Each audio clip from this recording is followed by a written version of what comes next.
having a great time so far. I know I have.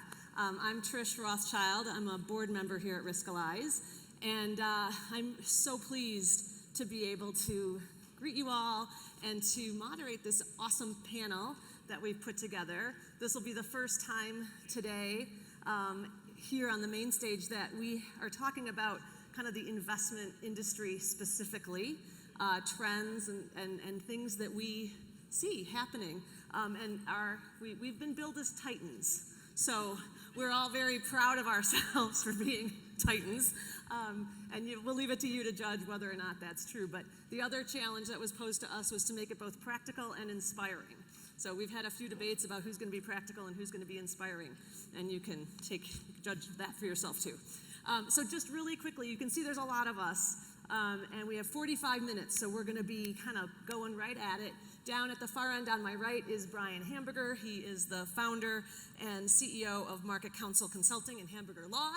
To his left is my friend Lori Hardwick. She is a board director and advisor to multiple firms in our space: Cerity Partners, Vestwell, Orion, Cetera, DocuPace. Great perspective from a lot of PE-backed, fast-growing businesses.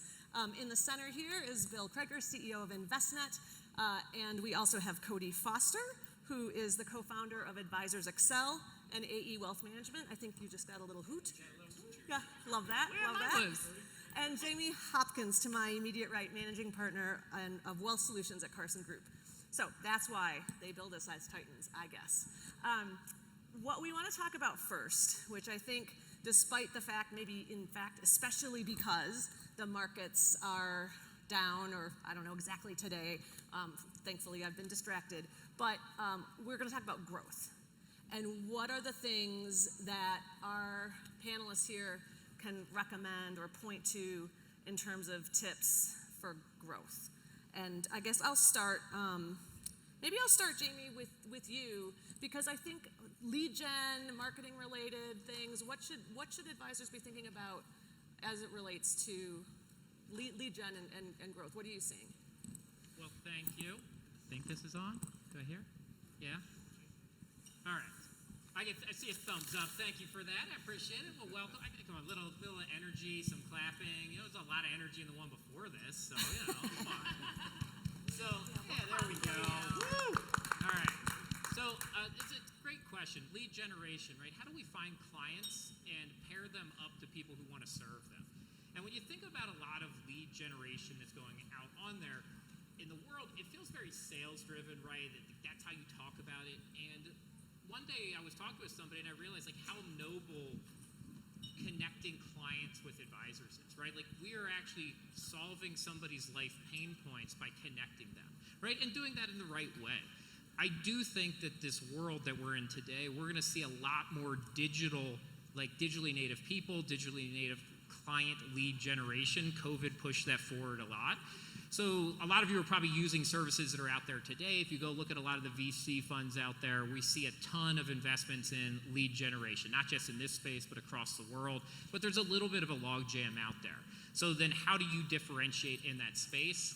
And I'll add this one and then pass it off, which is I think business owners is still a vastly underserved area. I don't know if I call it a niche area, but it's a focus area. Business owners in transition. How do you help them with held away assets, with things that are not traditionally on the traded custodians? How do you find unique things that are going to meet their investments and their goals?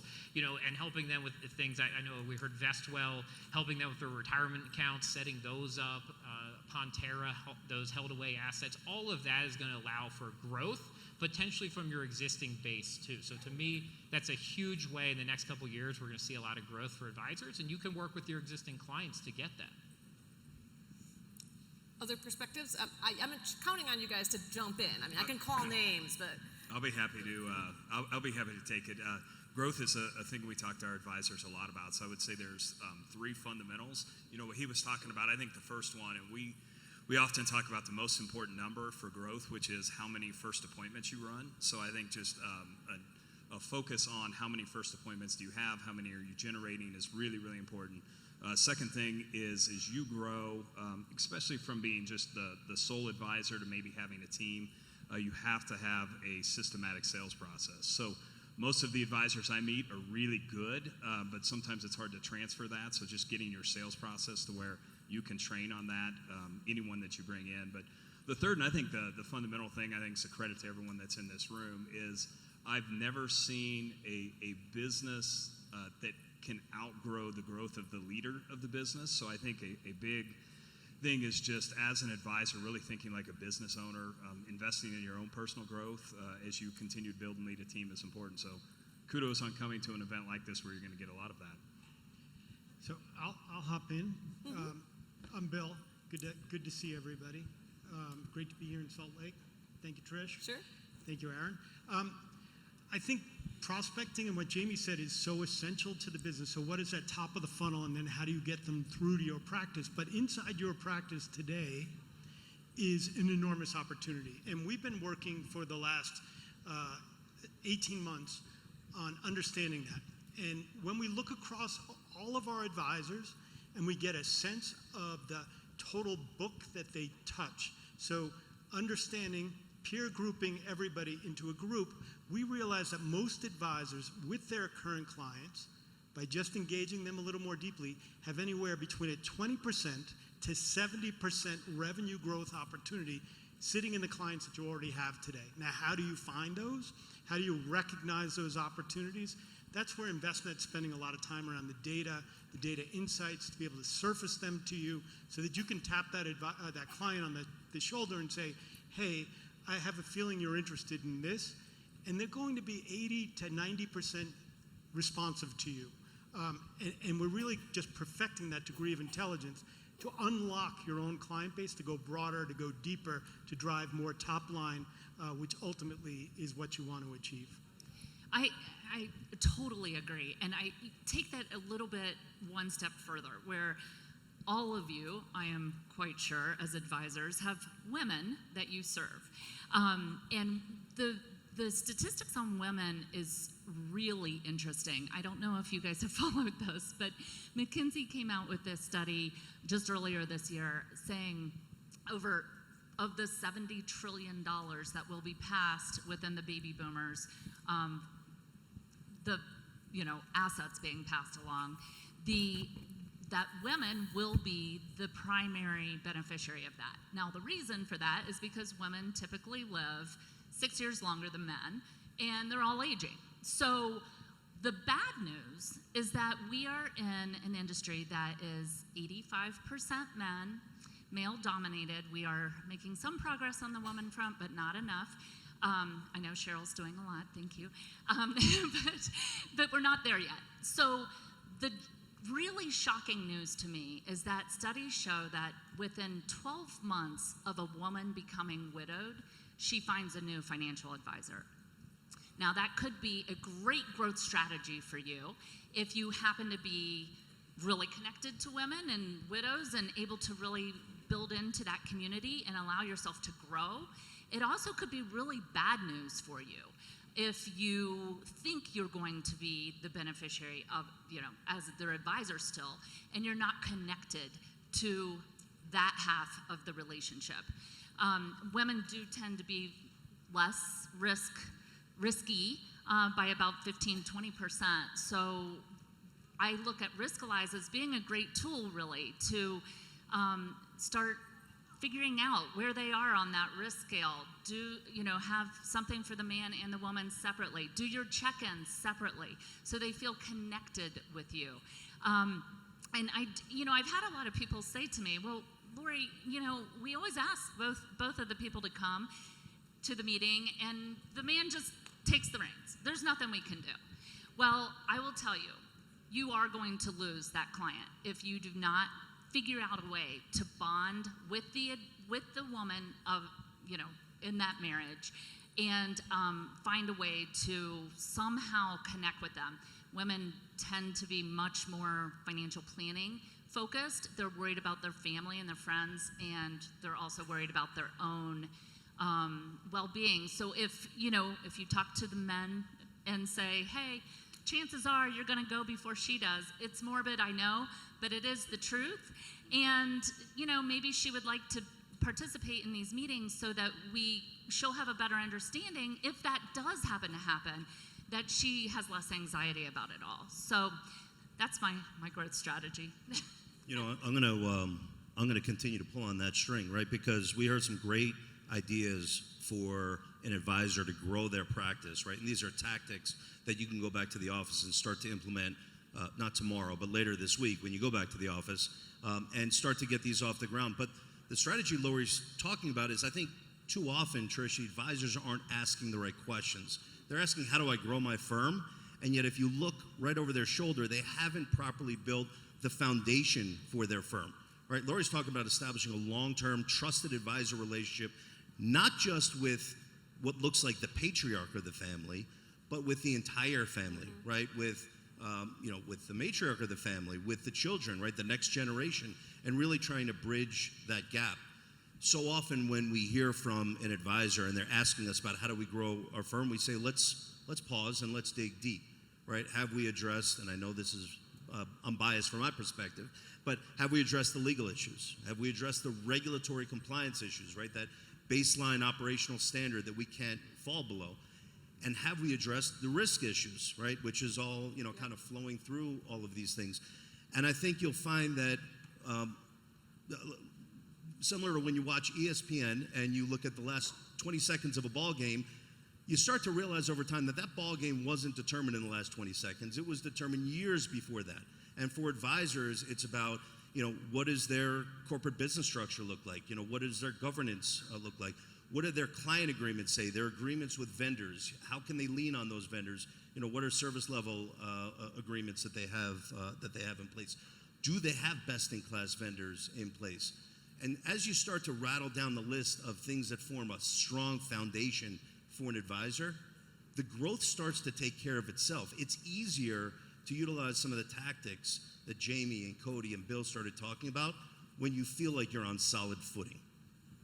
Yeah, that makes perfect sense to me. If you, and any of you could jump in with this, if you were highlighting one thing that you think an advisory firm should be focused on now because there's some catalyst for change, whether it's regulatory or technology driven, that would kind of highlight maybe some of this, like pay attention to the back door, pay attention to your processes, what would you focus on that you think maybe advisors have overlooked or haven't needed to pay attention to before?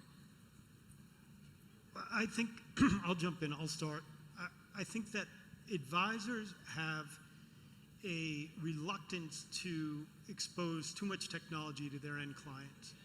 And using technology as a partner of yours, as you engage with your clients, gives them the ability to have more visibility, more connectivity of their financial lives, and also gives you a sense of what they're interested in. And so I believe there's a frontier here, and it's going to evolve very quickly, where advisor-driven client environments, digital environments, that are not just performance reports, that are not just investment-centric, but are holistic in a person's financial life, is an area of opportunity for you. Because people want the information, they can't get it. If they get it, it's in 20 different parts. Whereas in the very near future, you'll have a capability to private label with your clients to give them the power to bring their financial lives together. Who's doing that? You are, your brand. You're the advisor, you're the expert who's doing that. They have much more understanding, much more visibility, much more confidence in their finances. Who's delivering that? You are, and you're the advice provider. So I think immediately thinking about your digital strategy as you get to 23 is an area of opportunity, especially in a depressed market. There's a lot of red on those performance reports at the moment. What value can you provide? And I think that's almost an immediate near-term possibility for you. So I may add, I would share, this is maybe a shameless plug for Brian because I know they've helped us a lot.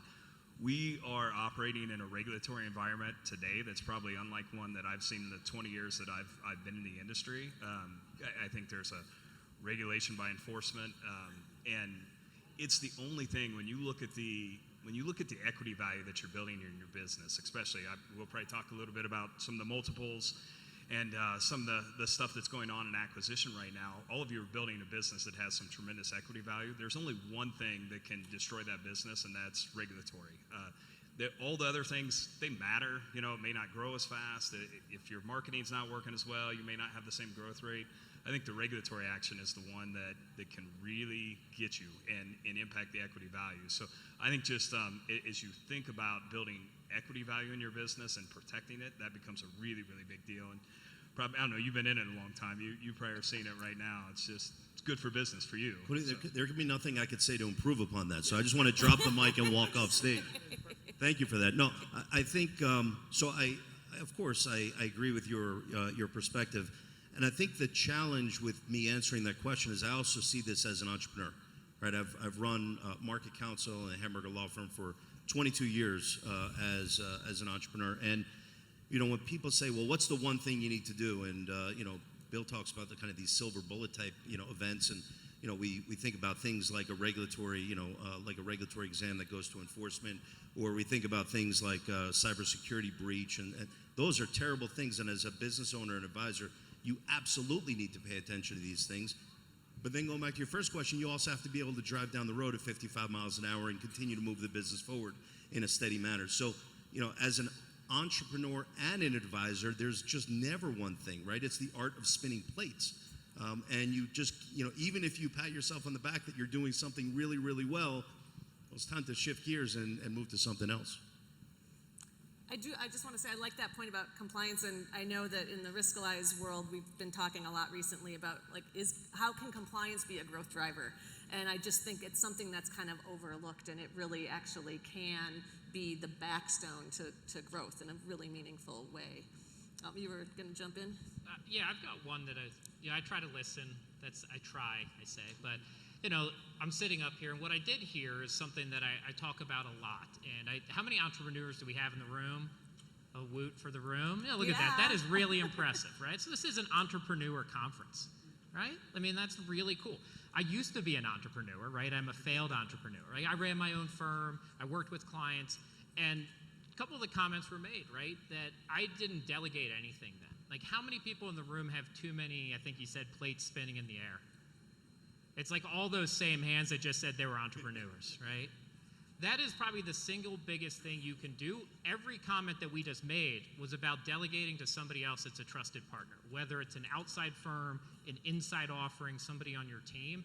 And anytime you go to something like this, if you see something that looks really impactful for your business, I always challenge people to say, how can you have somebody else do that for you?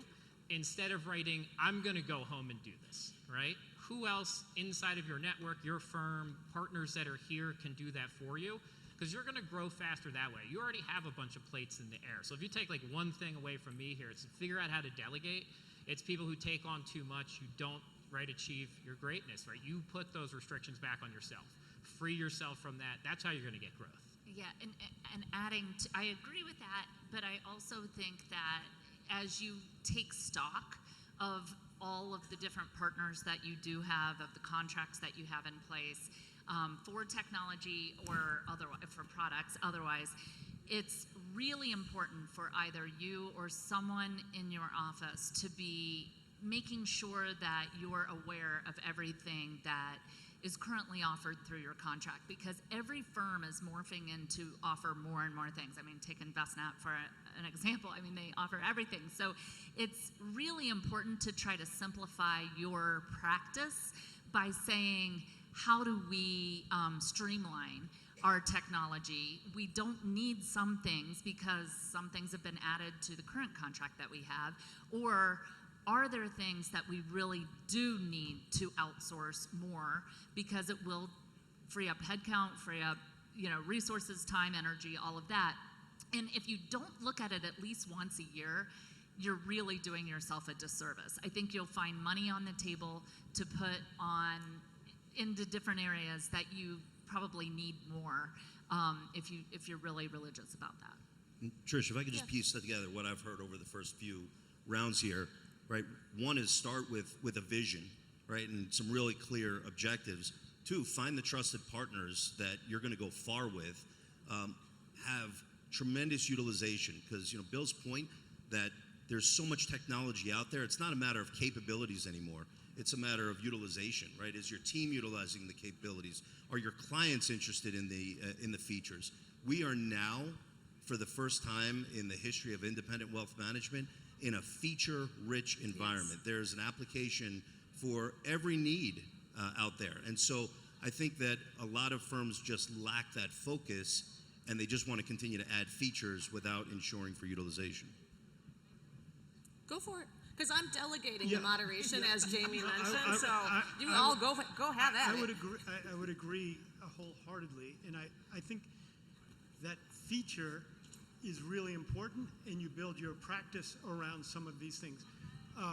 Riskalyze, for instance, is essential in the way you're engaging with clients and giving them the opportunity to look in the mirror and look back and say, okay, here I am. Now, how do they integrate with the ecosystem? How do they connect? And is there a runway into the future for your practice? You find yourselves outgrowing your solution provider more often than you should. You need to think about how advice will transform over the next 5, 10, 15 years, and then understand, kind of if you have a good sense of that, all right, which partnership opens that roadway or pathway for me and has the wherewithal to be there as I evolve, as I grow, as I buy other firms, or as I am purchased and need to transition the practice. Those are really important considerations. And the one thing that I would add to that is that over the last few years, a lot of advisors have really paid attention to the front end tools and maybe the middle office, your own user tools, where I think that more emphasis needs to be done is on your end client tools and what they can see and have access to, and the back end tools. There's business process automation tools that you can tag into. I'm on the board of DocuPace. They work with RIAs, they work with firms to help streamline paperwork, all of the digitization of opening an account, which still to this day baffles me how much crap goes into I would opening say, an account. Lori, you're hitting on it, because 22 years later, we started, actually, Lori was part of the founding team at Investnet 22 years ago, that we can talk about integrating and creating intelligence and integrated financial plans and access crypto or alts or insurance, but we still can't open accounts. It is such is crazy. It I is a was- nightmare, and it is nuts. costs you so much money. I mean, it really Yeah, does. I mean, I even gave it a go to be COO at Pershing to try to fix it. It's not worth it. It's very hard. I did the same thing. When I left my Morningstar role, I spent a year at Apex Fintech Solutions because I was just fascinated by how hard it was for all the other players to actually do a true, digital account opening, and I learned a lot. And it is shocking. And I think as an industry we need to just Yeah. make sure that we're putting some investment there. There's a frontier there, and I can tell you that Lori's firm, DocuPace, and others are working to solve it, but that's an area to pay attention to because your administrative nightmares are legit. They're costing our industry a lot of Yeah.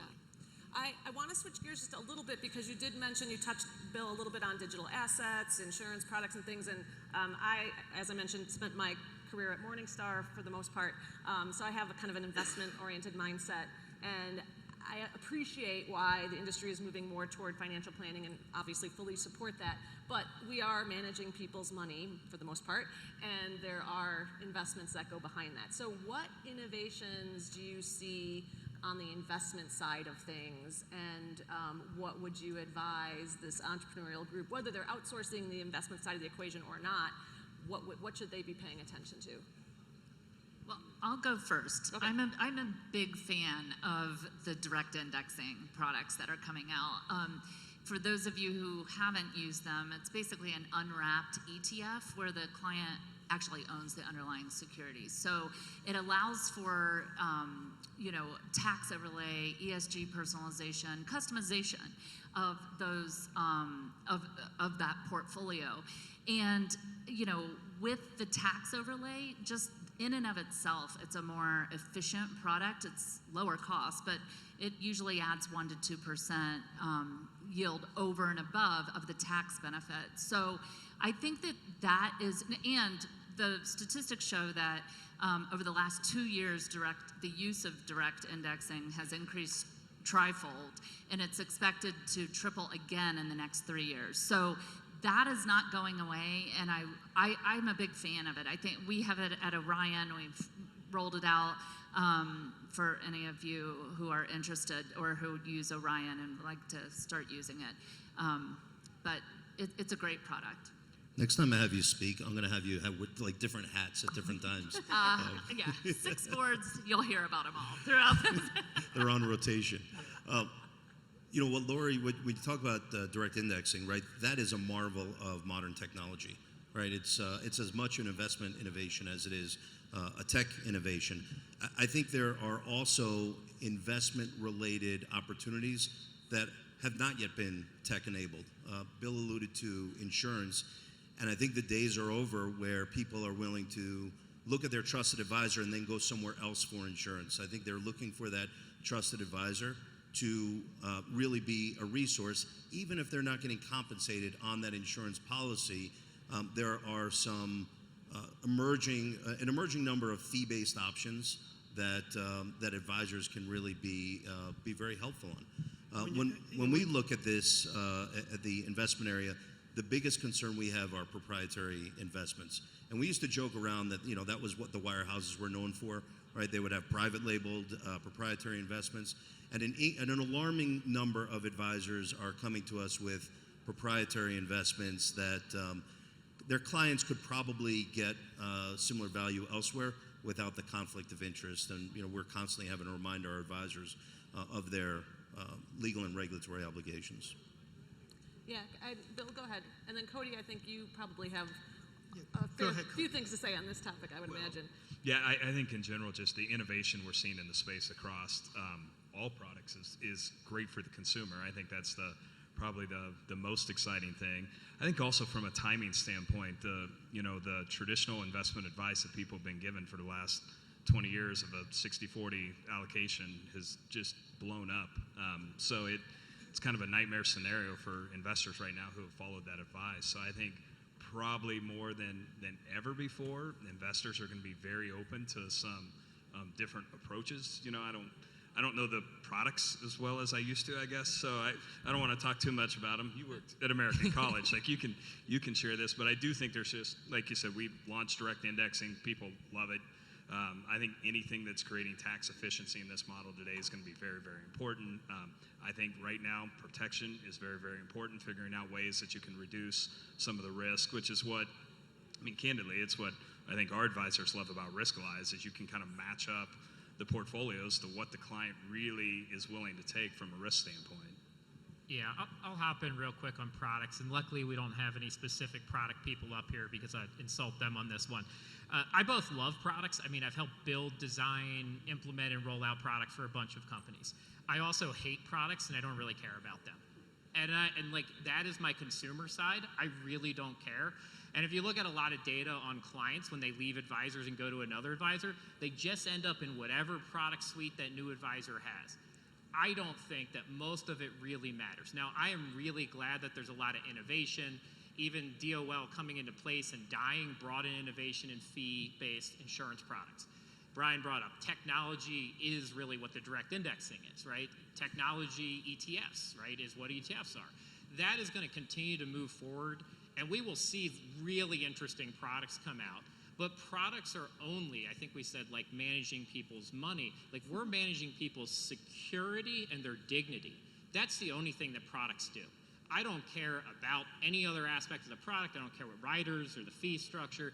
Does it help manage that person's dignity and their security? And technology is going to now enable us to roll broader products out to more people.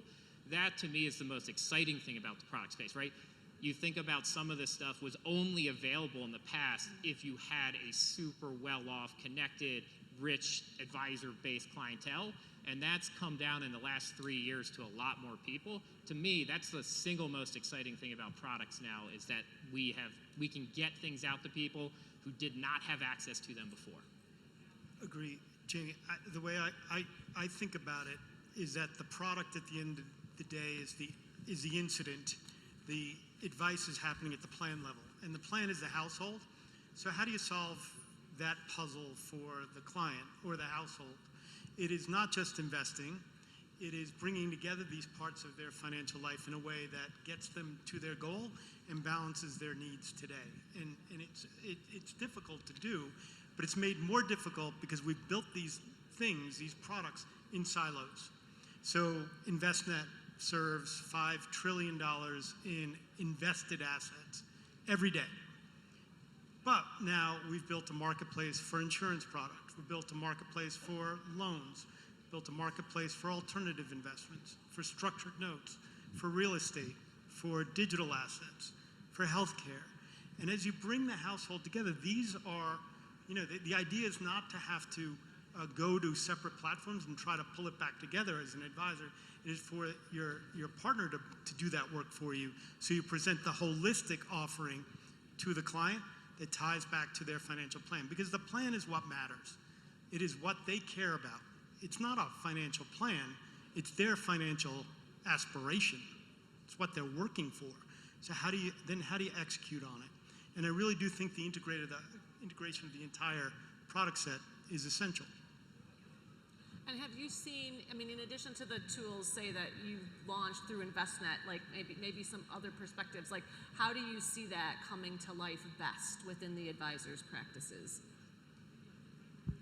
Well, I think it's more and more around this concept of the unified household. And so you need a mechanism that looks at the plan and connects the strategy to the plan. And through intelligence, helping you to say, this fits for this client, but then along the way, because that client's family is going to change circumstances, they're going to get older, how do I tweak it? So as they get closer to achieving the goal, what are the suggestions? You may be all in very aggressive investments early on, but as they get closer to retirement, you want to lock in, you want to protect the income, you want to generate income, you want to protect their assets. And I think that's going to be algorithmically driven in the future. And so the idea that as an investment strategist and investment manager, that's where most of us are today as an industry, we need to evolve to this planning-based mindset that is really integrating the household and then depending on this emerging technology to help you manage it. I call it personalization at scale. So you're able to treat each person very individualized, but do that at scale. Yeah, makes sense. I have a question for the crowd. How many of you are actively either already putting digital assets into portfolios or inclined to do so? Crypto. Three in the back. The back left. The left Awesome. side over there. You guys are leading edge. Yeah. So this is an interesting sample size, right? Because I obviously was asking the question because I really legitimately want to know, because there's so much conversation about it. What from the panel? What perspectives do you guys want to share? I can give one as you asked me to say this. I'm a millennial, so I represent some of the millennial force out there. The only one with a tie on. Yeah, there we go. The only one with a tie on is a millennial. Look, I love this pink tie, and I've had it for a long time. Yeah, come nice. on, that's pink. It's a wonderful color. But when I look when I look at digital assets, it's similar to the product comment. I have no prediction on a single digital currency NFT solution that exists today being the final one. I used this analogy before, right? Like, name me a technology that developed where the very first iteration of it was the one that took off. You probably cannot name a version of it, right? Like airlines. No, like we have so many iterations of flight before one took off, internet browsers, you can go on and on and on. But the reality is digital assets as a use case are here, and they've been here forever. And I hate it when people are like, well, tell me the use case. And I'm like, Amazon, like when you pay on Amazon and Visa, there's basically a digital asset that only exists in ones and zeros today. It's just a different coding version. We have proven the use case of digital assets for decades now. Marriott points, airline miles, those are digital assets and digital currencies that we use pretty regularly, right? Probably somebody here paid for a hotel with their points. That's a digital currency. Now, exactly how all that will shape out, what portion does it become of a portfolio, I don't think we know that answer. I've always said I do 1%, like that's my mindset, but that's like I want to participate, but I have no idea, right? Like I think Aaron said before, like say 1,000, right? Yeah, 1%, right? Like you can only get in so much trouble for 1%. Yeah, I mean, I would say, the research shows that one of the fastest growing consumer segments are people with an advisor but also have assets outside of their advisor. And that skyrocketed over the last 2 years. And I believe it's because advisors couldn't offer them crypto and they were interested in accessing it somewhere. I don't actually, that's just my 2 cents of how I think it's why this hybrid client is coming to be. But I do believe that as platform providers, it's incumbent on us to always give you every tool in the toolbox that you might need for your clients, and to have that accessible in an easy way. And I do think we were a little behind the 8 ball on this one. I mean, you can blame it on regulatory, you can blame it on lots of things, but at the end of the day, I do think that most platforms are moving towards having it at least accessible for you for those clients that want that exposure. Agree. I don't have a strong opinion other than you have to be agnostic and you have to enable. And it's not so much that you want to manage a portfolio, but providing access and reporting. So it's incorporated into that household, I think, is incredibly important to do. We've launched around some choice education for the advisor, as well as choice from a crypto and digital asset custodial standpoint, so that you can house it, you can report on it, and bring it together for the consumer, which, as Lori said, gives you the fuller picture. And I think the full picture is such a massive opportunity for advisors. When it comes to digital assets, digital currency, advisors need to have an answer, and they need to be confident in their answer. When I talk to advisors who have incorporated that into their practice, most of them weren't trading currency before digital currency. And I understand that there may be a monster opportunity. I mean, heck, I thought my AOL account was going to be my last email address I ever had in my life, right? So not only do we have to be right about digital currency and the use case for digital currency, but we have to be right that this is the right one, or the set that we see out there. And if we only look to recent technologies, there's a graveyard full of brands that we thought would be around for a long time, that were backed by major institutions and giant corporations. So we need to be tempered. But at the end of the day, investments in digital currency probably have a role. Maybe advisors want to say, hey, send that over to your self-directed portion. Maybe advisors want to take that on. But I think the advisors that are going head first into digital currency are probably taking on more risk than they realize. And then the other area that I'm curious to get your perspectives on, which I think has become increasingly controversial, to be honest, as the markets have declined, is ESG. How do you see that adding value, or to what extent, or how would advisors engage in conversations with their clients about that? I'll jump in if that's okay. Yeah, please. Everything is impact. It doesn't matter if it's got an E in it, an S in it, it's a G in it, it's got a me in it. And so that could be taxes, that could be risk, that could be some degree of personalization, it could be environmental, it could be societal. But everyone has an impact in mind that's going to drive them to their outcome. And so to me, and Lori talked about this with direct indexing, building these portfolios that reflect the objectives and then the desires of that consumer, and do that at scale. So I think we get caught up in this idea of E, S, and G. Every portfolio has a me in it, and that's what our industry has to address. Yeah, I mean, on ESG, it's something that I really thought was going to be huge for us. Even 10 years ago, 15 years ago, we were building an ESG offering at Envestnet, and I was just sure that that is where this values-based investing was going to go. The statistics on it are not good. I'm sure most of you know that ESG funds really lag. Their expenses are 40% higher than general funds out there. Of the 7.2 trillion in ESG, 81% of it is from European investors, only 13% from US investors. And unfortunately, a lot of the press on it has been bad. I mean, and not just press, I think the actual facts around it are that, the actual ESG funds are not investing in companies that have any better environmental or labor rules at that company. So it's kind of like the gig is up a little bit. I think that we have to figure out a way, because I do believe what Bill's saying, we have to have personalization in these products. But as far as ESG funds go, to your question, Trish, I think we've really missed the boat, and it's going to take a long time for the industry to regain the trust and kind of just the credentialing around this, because Americans aren't falling for it.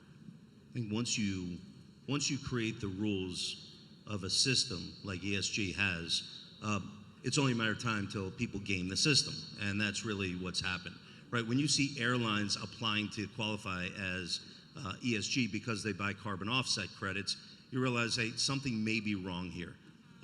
I don't believe that this is something that is infinitely scalable. I think advisors need to know their clients and construct portfolios that are aligned with their clients' needs, goals, and objectives. There are clients that when you talk to them about what's really going on with ESG, they say, you know what, invest me in the regular portfolio, right? Invest my assets there, and I'll then take the additional proceeds. Yeah. Well, yeah, I'll screen out the, my have-nots, right? And then I'll take the additional proceeds that I made off my portfolio and let me donate to the causes that I care about. I think when we start to bring all of this together, people are going to game the system for their own profits. Okay, thank you. Good perspective. We have a final question, and considering the amount of insight that we're going to get from these folks, we're going to go through it now in the last 5 minutes or so that we have. Lori, you actually kind of already answered the question, which I did give them a heads up. It's a humility question for the Titans, which is, what were you so sure was going to happen in the industry that hasn't happened? And do you still stand by that? Is it just a question of timing, or were you just actually wrong? So, Cody, you've been kind of quiet, so that means we're going to start with you. Well, so my original answer, then when I saw Lori and some of the companies she represents and Bill up here, I wasn't going to actually say it. But they've talked about it, so now I feel like I can say it. It blows my mind that technology is still at a place where we were talking about that it is hard to open an account.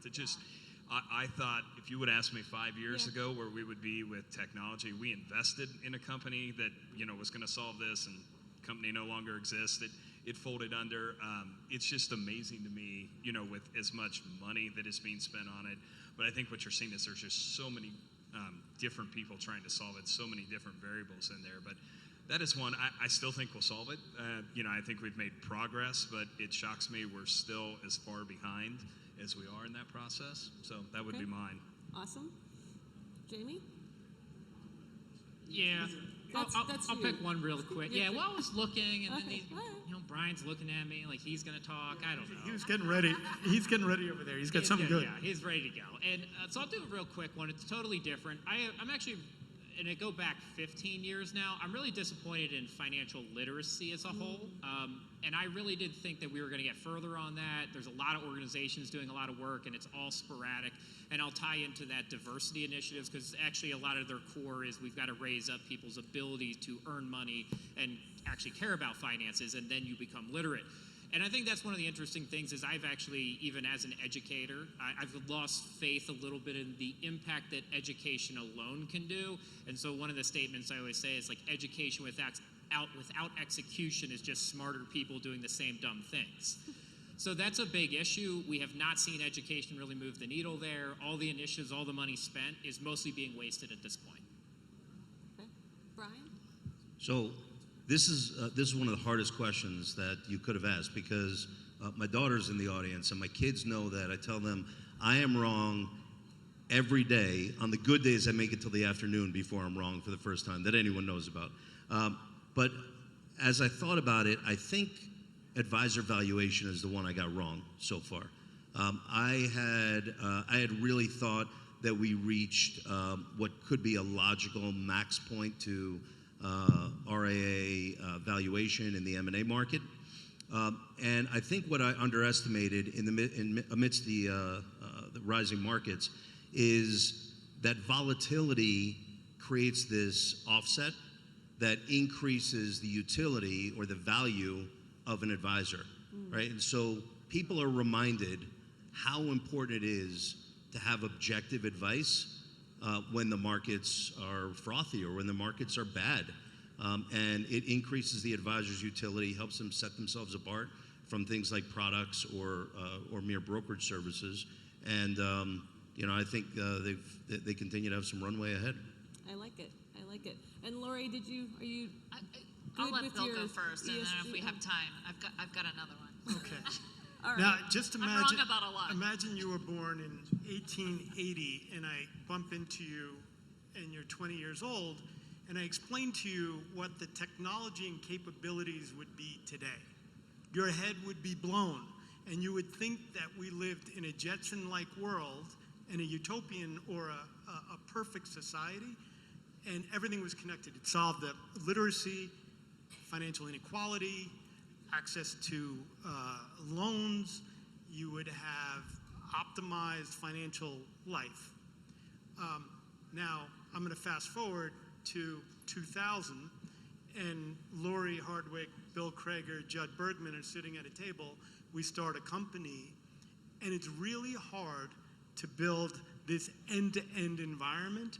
And the distance that the industry has come in 20 years, I'm blown away by, but there's so much more progress to make. So I guess I'm surprised at how much is ahead of us and how much opportunity and the impact that you will all have.